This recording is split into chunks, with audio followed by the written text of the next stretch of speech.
योद्धा career academy के प्यारे से यूट्यूब चैनल पर आपका हार्दिक स्वागत है। मैं जेके सर आज आपको पढ़ाने जा रहा हूं एग्रीकल्चर सुपरवाइजर के लिए हिंदी और हिंदी व्याकरण का एक टॉपिक जिसका नाम है विलोम शब्द। तो दोस्तों, कर्मचारी चयन बोर्ड के द्वारा जो 1100 पदों पर भर्ती निकाली गई है, उस भर्ती में एग्रीकल्चर के स्टूडेंट्स भाग ले सकते हैं और उसके लिए हिंदी व्याकरण का पहला टॉपिक जो विलोम शब्द है वो मैं आपको पढ़ाने जा रहा हूं। तो देखिएगा, हम बात करते हैं विलोम शब्द कहते किसे हैं। विलोम शब्द की मैं बात करूं तो विलोम का अर्थ होता है ऐसे शब्द जो आपस में विपरीत अर्थ देते हो। ऐसे शब्द जो आपस में विपरीत अर्थ देते हो क्या कहलाते हैं? विलोम शब्द कहलाते हैं। विलोम को अगर हम आप दूसरे शब्द में बात करें तो उसको कहते हैं उल्टा, यानी कि आपस में उल्टे अर्थ बताने वाले शब्द क्या कहलाते हैं? विलोम शब्द कहलाते हैं। इसी के साथ में दोस्तों विलोम शब्द की परिभाषा होगी। विलोम शब्द का अर्थ क्या हुआ? विपरीत अर्थ बताने वाले शब्द आपस में क्या कहलाते हैं? विलोम शब्द कहलाते हैं। दोस्तों आगे हम बात करें कि भाई एग्रीकल्चर सुपरवाइजर में 2 से 3% आने की संभावना है विलोम शब्द से। तो हम स्टार्ट करते हैं विलोम शब्द। टॉपिक लिख लीजिएगा सब लोग, विलोम शब्द। अब इसमें पहला विलोम शब्द है एकुलस। एकुलस का विलोम शब्द होता है कलुष। इसके बाद में है अकाल। अकाल का जो अर्थ है उसका मतलब है सूखा। जब बरसात नहीं होती है उस समय को हम सूखा कहते हैं, जिसको अल्प वृष्टि कहते हैं। जब बरसात बिल्कुल भी नहीं हो उसको सूखा कह देते हैं, जिसको अकाल कहते हैं। प्राचीन समय में सबसे जो भयंकर अकाल हुआ था वो अकाल था छप्पनिया काल, जिसमें कहा जाता है कि पेड़ पौधों की छाल भी लोग बाग क्या करने लग गए थे? खाने लग गए थे। अकाल का विलोम शब्द रहेगा सुकाल, जिसमें क्या होती है? बरसात अच्छी होती है।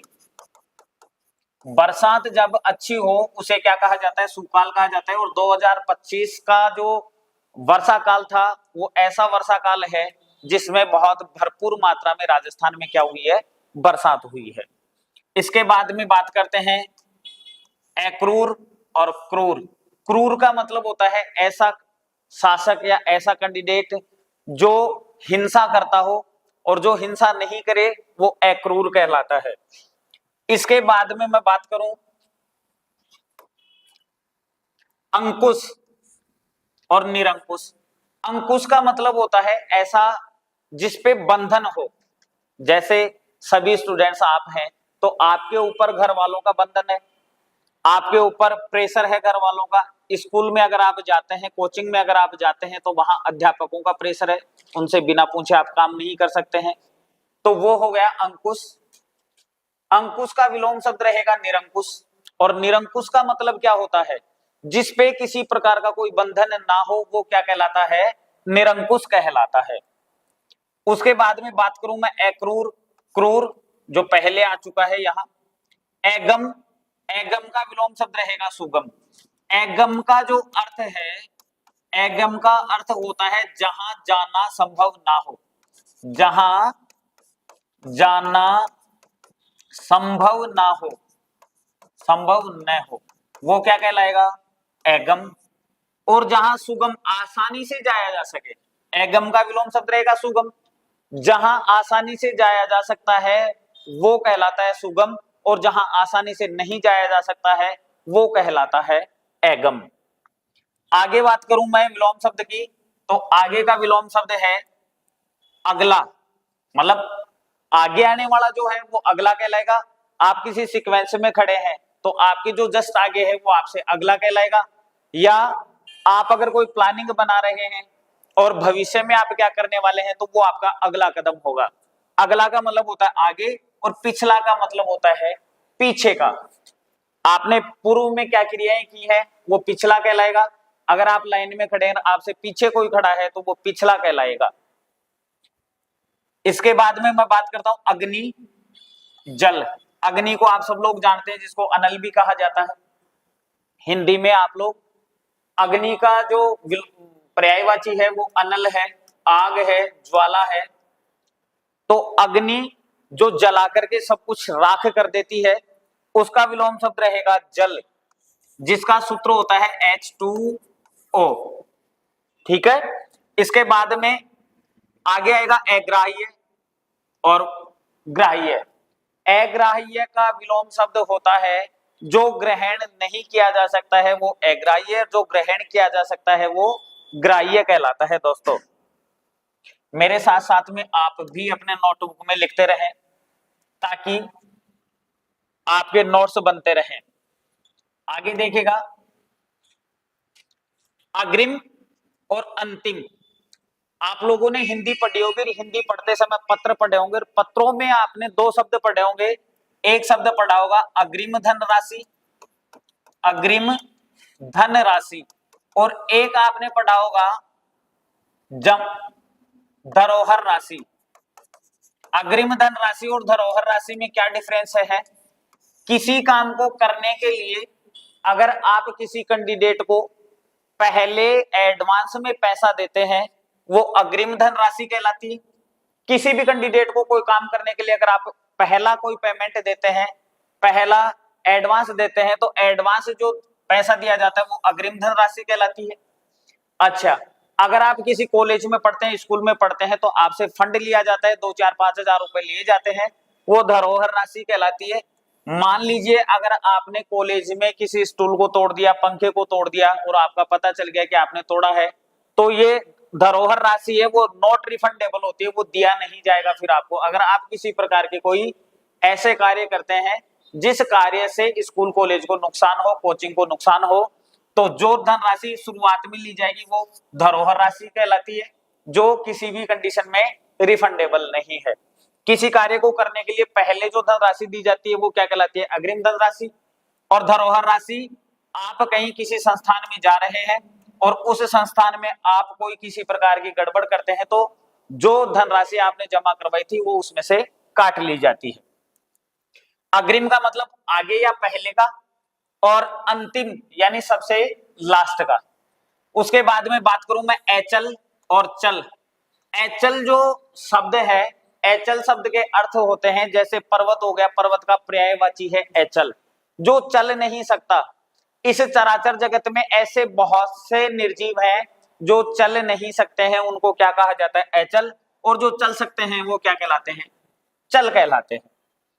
अचेत और सचेत, आपने देखा होगा, रामायण देखी होगी, और रामायण में आपने एक महान योद्धा जिसको शेषनाग का अवतार कहा जाता है, लक्ष्मण जी को देखा होगा। लक्ष्मण जी के जब बाण लगता है मेघनाथ का, और मेघनाथ ने शक्ति बाण लगाया और लक्ष्मण जी जो है वो मूर्छित हो गए। तो मूर्छित होना का मतलब बेहोश होना, और बेहोश होना को ही क्या कहा जाता है? अचेत कहा जाता है। जिसको किसी प्रकार का कोई चेतन नहीं हो, जो जागृत अवस्था में नहीं हो, जिसकी श्वासें चल रही हो लेकिन ब्रेन काम नहीं कर रहा हो, उसके मसल्स काम नहीं कर रहे हो, वो अवस्था कहलाती है अचेत।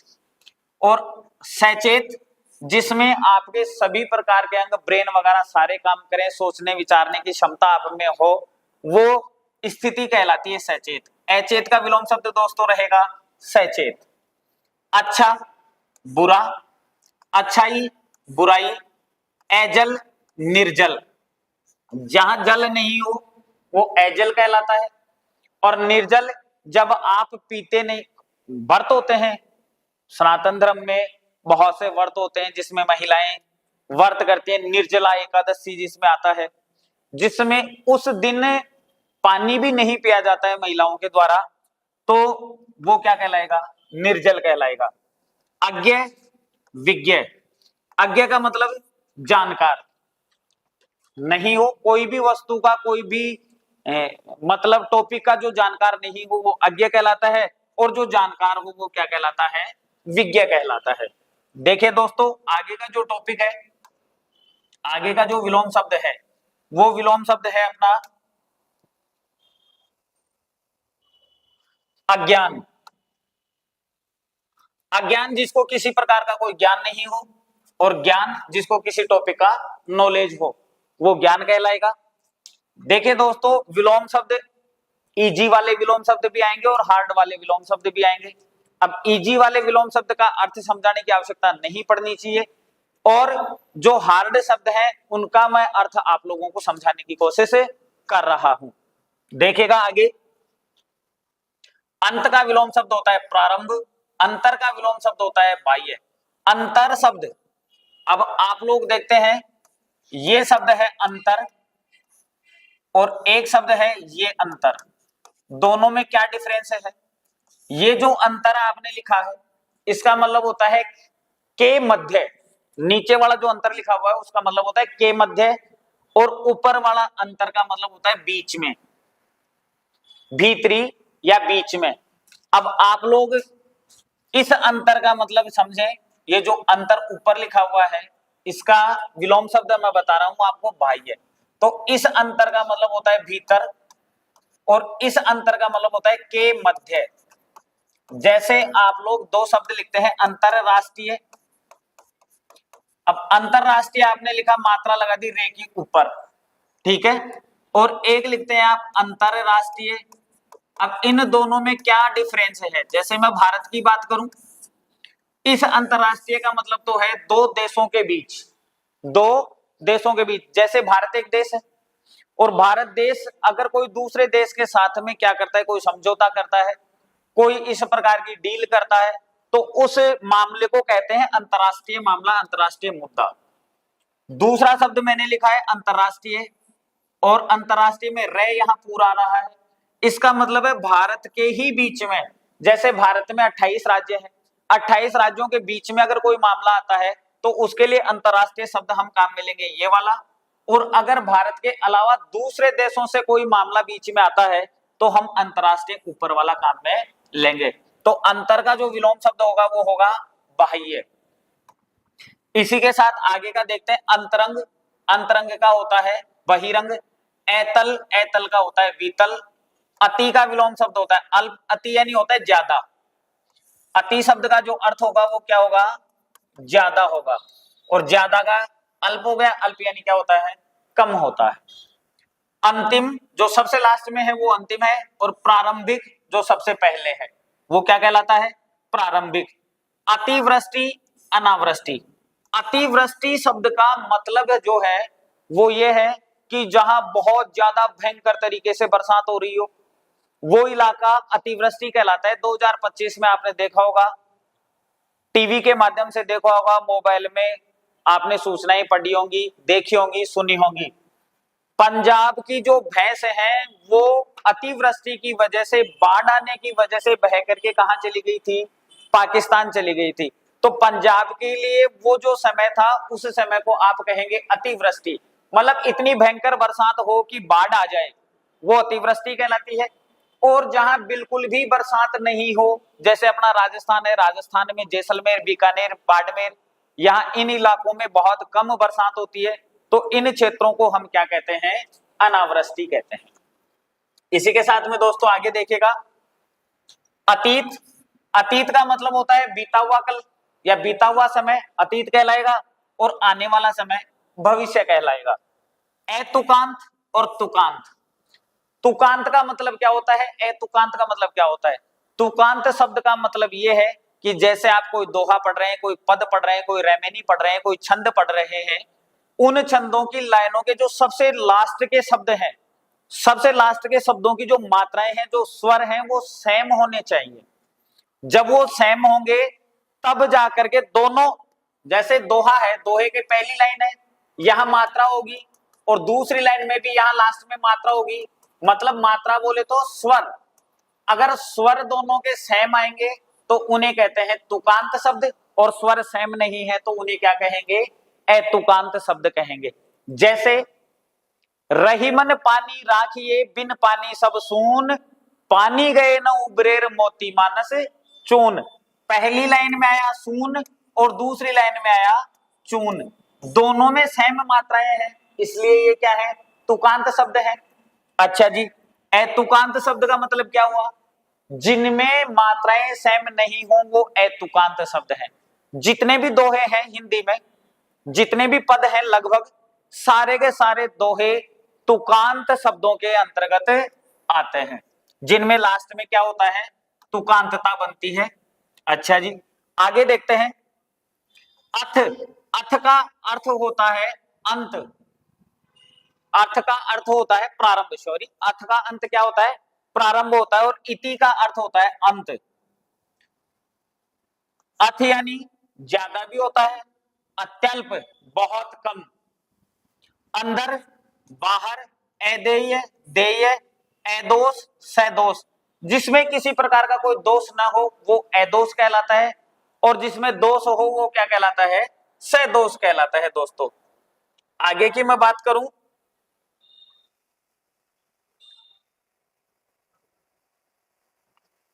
अंधकार का विलोम शब्द, अंधकार का विलोम शब्द है प्रकाश। ऐधम का मतलब होता है उत्तम, ऐधम जिसको हम सीधी सीधी भाषा में जो कहा जाता है वो नीच कहते हैं, निकृष्ट कहते हैं। ऐसे कैंडिडेट जो इस प्रकार के कार्य करें जो समाज में अच्छे नहीं हो, उनको क्या कहा जाता है, ऐधम कहा जाता है। जिनको हम सीधी भाषा में कह देते हैं, नीच कह दिया, निकृष्ट कह दिया, ये सारी चीजें ऐधम कहलाती है। और ऐधम का विलोम शब्द रहेगा उत्तम। अधर्म, अधर्म का सद्धर्म, अधर्म का मतलब होता है ऐसे जो हमारे धर्म के अकॉर्डिंग या हमारे मजहब के अकॉर्डिंग जो काम नहीं होता है वो अधर्म कहलाता है, और जो धर्म के अकॉर्डिंग काम होता है वो सद्धर्म कहलाता है। अंधा का विलोम शब्द होगा नेत्रवान। अब देखिएगा दो शब्द हैं, एक शब्द है अंधा और एक शब्द है काना। इन दोनों में क्या डिफरेंस है, अंधे का मतलब तो होता है जिसके दोनों आंखें नहीं है, जो देख ही नहीं सकता किसी भी प्रकार की कंडीशन, उसके लिए तो सारी जिंदगी ब्लैक एंड व्हाइट है, आंखें बंद। वैसे तो आपको तो दिखेंगी खुली हुई, लेकिन आंखें उसमें क्या होगा, बिल्कुल बंद होगी, उसको कुछ नहीं दिख रहा है सामने, तो वो तो हो गया अंधा। अच्छा, अब एक आंख खराब हो किसी की और एक आंख से देखता हो, उसके लिए कौन सा शब्द काम मिलेंगे, काना शब्द काम मिलेंगे। जिसके नेत्र हो उसको क्या कहेंगे, नेत्रवान कहेंगे। ठीक है जी, आगे चलेगा। अधिक का विलोम शब्द न्यून या कम होता है, अधिकतर का होता है थोड़ा, अधुनातन का होता है पुरातन। अब अधुनातन शब्द का मतलब क्या होता है, अधुनातन शब्द का मतलब होता है जो अभी अभी बना है, मतलब जिसको क्या कह सकते हैं, नवीन कह सकते हैं। जो नवीन बना, जो अभी अभी बना, जो नया है वो अधुनातन कहलाता है। और जो प्राचीन है, जो प्राचीन है, लंबे समय से चला आ रहा है, उसको क्या कहा जाता है, पुरातन कहा जाता है। अंधेरे का विलोम शब्द होता है उजाला, अनजान का विलोम शब्द होता है जाना पहचाना, अनंत का विलोम शब्द होता है अंत। अनंत शब्द का मतलब क्या है, जिसका कोई अंत नहीं हो, ऐसा जिसका कोई अंत नहीं हो। जैसे सागर होता है, सागर के लिए एक शब्द काम में लिया जाता है अथाह, मतलब जिसका कोई था है नहीं हो, जिसका कोई पता नहीं हो, वो अथाह कहलाता है। ठीक उसी प्रकार से होता है अनंत, जिसका कोई अंत नहीं हो वो शब्द क्या कहलाता है, अनंत कहलाता है। अनंत का विलोम अंत हो गया। अनभिज्ञ, भिज्ञ, अनभिज्ञ का मतलब जिससे आपकी कोई जानकारी नहीं हो, जिससे आपकी कोई जानकारी नहीं हो वो अनभिज्ञ कहलाएगा, और जिससे आपकी जानकारी हो वो क्या कहलाएगा, अभिज्ञ कहलाएगा। अनागत, अनागत का विलोम शब्द होता है आगत, जो आपके घर पे कभी आया ही नहीं या आएगा ही नहीं वो क्या कहलाएगा, अनागत। और जो आपके घर पे आ चुका है वो आगत कहलाता है। अनातुर, आतुर, ऐनाथ, सैनाथ। अब देखिएगा दोस्तों, ऐनाथ शब्द का मतलब होता है ऐनाथ, नाथ यानी होता है मालिक या स्वामी। नाथ शब्द का अर्थ है मालिक या स्वामी, मतलब जिसके मालिक या स्वामी नहीं हो। ए का मतलब ए उपसर्ग है, ए का मतलब होता है नहीं, जिसके मालिक या स्वामी नहीं हो, जिसके माता पिता नहीं हो, माता पिता इस दुनिया को छोड़ करके चले जाए, उनके लिए हम कौन सा शब्द काम में लेते हैं, ऐनाथ। और जिसके माता पिता जागृत अवस्था में हो, जीवित अवस्था में हो, उसको क्या कहते हैं, सैनाथ कहते हैं। आगे चलेगा दोस्तों, अनादि, आदि। अनादि का मतलब, आदि का मतलब, इन दोनों का अर्थ समझते हैं। आदि का मतलब होता है प्रारंभ, आदि शब्द का मतलब होता है प्रारंभ। आदि शब्द भी दो है, एक में छोटे ई की मात्रा लग रही है और एक आदि में बड़े ई की मात्रा लग रही है। इस आदि का मतलब तो होता है, जैसे आपने हरियाणवी गाना सुना होगा, लत लग जागी तड़पाया ना करे, तो लत जिस चीज की लग जाती है वो तो कहलाती है आदि। इसमें तो हो गई लत लग गई। और इस आदि का मतलब होता है प्रारंभ। तो दोनों में डिफरेंस देख लीजिएगा। आदि अगर छोटी मात्रा में लिखेंगे तो उसका मतलब होता है प्रारंभ, आदि अगर बड़ी मात्रा में लिखेंगे तो उसका मतलब होता है लत। अनादि मतलब ऐसा ऐसा सिस्टम या ऐसी चीजें जिसके प्रारंभ का कोई पता ना हो, वो अनादि कहलाता है। देवों के देव महादेव को अनादि देव कहा जाता है। तो उसके प्रारंभ का भी पता नहीं है महादेव के, और अभी तक उनकी बातें यहां हमारे सनातन धर्म में चली आ रही है। आगे बात करता हूं अनाहूत आहूत। अनाहूत का मतलब होता है बिना बुलाया। बिना बुलाया उसके लिए आप अनाहूत शब्द काम में लेते हैं, और जिसको बुलाया है आपने उसके लिए कौन सा शब्द काम में लेते हैं? आहूत शब्द काम में लेते हैं। अनित्य जो रोजाना नहीं हो, नित्य जो रोजाना होता हो। अनिवार्य, वैकल्पिक, ऑप्शनल सब्जेक्ट और कंपल्सरी सब्जेक्ट। आपको अनिवार्य का मतलब आपको लेना ही लेना है, आपको करना ही पड़ेगा। जैसे स्कूल में आप जा रहे हैं, कोचिंग में आप जा रहे हैं, आपको ये कह दिया कि आपको यूनिफॉर्म पहन के आनी है, तो आपको अनिवार्य रूप से यूनिफॉर्म पहन के जानी ही पड़ेगी। अगर आप यूनिफॉर्म पहन के नहीं जाएंगे तो जो सजा एडमिनिस्ट्रेशन देगा वो आपको भुगतने के लिए तैयार रहना पड़ेगा। जैसे आपने 12वीं क्लास में एग्रीकल्चर लिया, एग्रीकल्चर में ऑप्शनल सब्जेक्ट आपने लिया एबीसी, एग्रीकल्चर ले लिया, बायोलॉजी ले लिया, केमिस्ट्री ले लिया, ये ऑप्शनल सब्जेक्ट है, ठीक है। और आप पढ़ते हैं फंडामेंटल हिंदी और इंग्लिश। फंडामेंटल हिंदी और इंग्लिश जो सब्जेक्ट हैं वो आपको लेने ही पड़ेंगे, आपको पढ़ना ही पड़ेगा। तो हिंदी इंग्लिश तो हो गया कंपलसरी मतलब अनिवार्य, और एबीसी जो सब्जेक्ट है एग्री बायो केमिस्ट्री है वो वैकल्पिक सब्जेक्ट हैं। इसके बाद में करते हैं अनिष्ट। अनिष्ट का है इष्ट। अनुकूल, अनुकूल का होता है प्रतिकूल। अनुकूल का मतलब होता है आपके अनुसार, और प्रतिकूल का मतलब होता है आपके अनुसार जो नहीं हो वो प्रतिकूल कहलाता है। अनुग्रह, विग्रह, अनुचित, उचित, अनुज, अग्रज। अब अनुज का जो अर्थ है, अनुज का मतलब होता है छोटा। अनुज शब्द का मतलब क्या हुआ? छोटा हुआ। अग्रज शब्द का मतलब इसका जस्ट विपरीत हो गया, बड़ा। मतलब एक ही मां के गर्भ से जन्मे हुए भाई बहन जो पहले जन्मा वो सबके लिए अग्रज है, जो बाद में जन्मा वो बड़े वाले के लिए क्या है? अनुज है। आगे चलिएगा दोस्तों, आगे की मैं बात करूं, अपना 56 नंबर का जो विलोम शब्द है वो रहेगा उपस्थिति, प्रेजेंस, अनुपस्थिति। उपस्थिति का विलोम शब्द रहेगा अनुपस्थिति। अनुरक्त का विलोम शब्द रहेगा विरक्त। अनुरक्त का मतलब क्या होता है? राग। अनुरक्त का मतलब होता है राग, प्रेम। जो प्रेम में और राग में पड़ा है उसको अनुरक्त कहते हैं। और जो किसी प्रकार के दुनिया जाए भाड़ में, मेरे को किसी से कोई मतलब नहीं है। प्रेमानंद जी महाराज को आपने देखा होगा। प्रेमानंद जी महाराज प्रधानमंत्री कौन है? कोई मतलब नहीं है। भारतीय टीम के कैप्टन कौन है? क्रिकेट टीम के, कोई मतलब नहीं है। तो वो विरक्त हैं। उनको केवल और केवल एक ही चीज से प्रेम है और वो है राधा नाम। राधा नाम जब करने की वो बात करते हैं तो वो संसार के लिए प्रेमानंद जी महाराज क्या हैं? विरक्त हैं। उनके लिए पूरा संसार विरक्त है। संसार की कोई चीजों से उनको कोई मतलब नहीं है। अनुरक्त का मतलब प्रेम या राग हो गया। विरक्त का मतलब जिससे पूरे संसार की कोई भी जो भी चीजें हैं, भौगोलिक, सांस्कृतिक या अपने जो भी भोग वासना की चीजें हैं, उनसे विरक्त हो गए। अनुरक्ति सेम वही है, विरक्ति। अनुराग, विराग सेम इसी के पार्ट हैं तीनों। अनुतीर्ण, उत्तीर्ण, जो परीक्षा में फेल हो गया उसको अनुतीर्ण कहा गया, और जो परीक्षा में पास हो गया उसको क्या कहा गया? उत्तीर्ण कहा गया।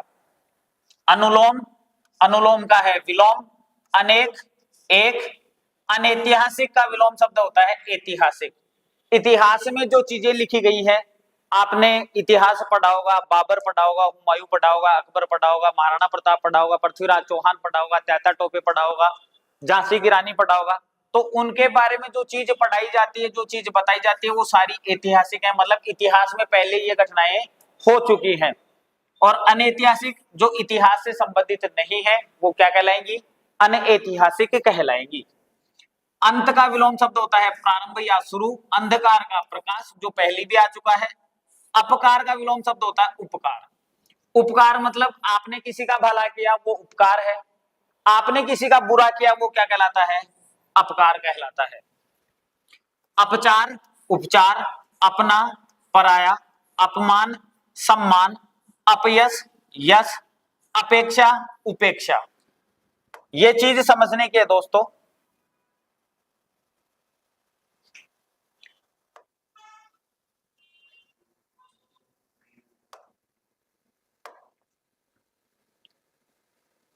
अपेक्षा और उपेक्षा को समझने की बात है।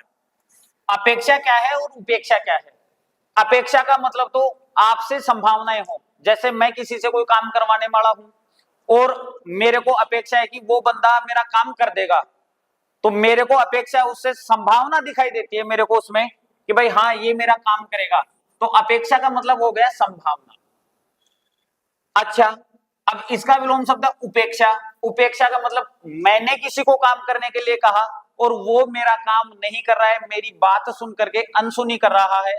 जैसे आजकल के बच्चे करते हैं, माँ कह रही है बेटा पानी का गिलास पकड़ा, अब वो पानी का गिलास पकड़ाएगा नहीं, ठीक है मम्मी आ रहा हूं, मैं ले रहा हूं, दे रहा हूं, जो भी है, जो भी कहना है उसको। अब उसने मम्मी की बात को अनसुना कर दिया, मतलब उसने मम्मी की बात की क्या की? उपेक्षा की।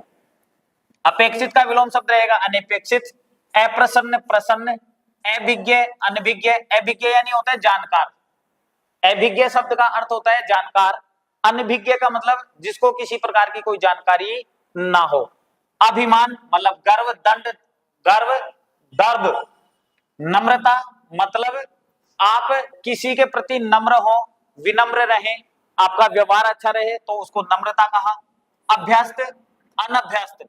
अमर, मृत्य, अमावस्या, पूर्णिमा। अमीर, गरीब। अमृत, विष। अरुचि, रुचि। अर्जित, अनर्जित। अर्जित का विलोम शब्द जो है दोस्तों अनर्जित। अर्जित का मतलब जो आपने प्राप्त किया है वो है अर्जित, और जो प्राप्त नहीं किया वो क्या कहलाता है? अनर्जित कहलाता है। अर्थ का विलोम शब्द होता है अनर्थ। अर्पण का विलोम शब्द होता है ग्रहण। अर्वाचीन का विलोम शब्द प्राचीन। अर्वाचीन का मतलब होता है नवीन। अर्वाचीन शब्द का जो अर्थ होगा वो क्या रहेगा? नवीन या नया रहेगा। अब नया का विलोम शब्द रहेगा प्राचीन। जैसे आपने अभी थोड़ी देर पहले पढ़ा था, अधुनातन का पुरातन पढ़ा था। पुरातन का मतलब भी प्राचीन होता है, अधुनातन का मतलब नया होता है। तो अधुनातन का समकक्ष शब्द कौन सा है? अर्वाचीन शब्द है। और अर्वाचीन का विलोम शब्द क्या रहेगा? प्राचीन। प्राचीन और पुरातन दोनों शब्द क्या है मेरे दोस्तों? समकक्ष शब्द है, एक अर्थ वाले शब्द है, समानार्थी शब्द जिनको कह सकते हैं।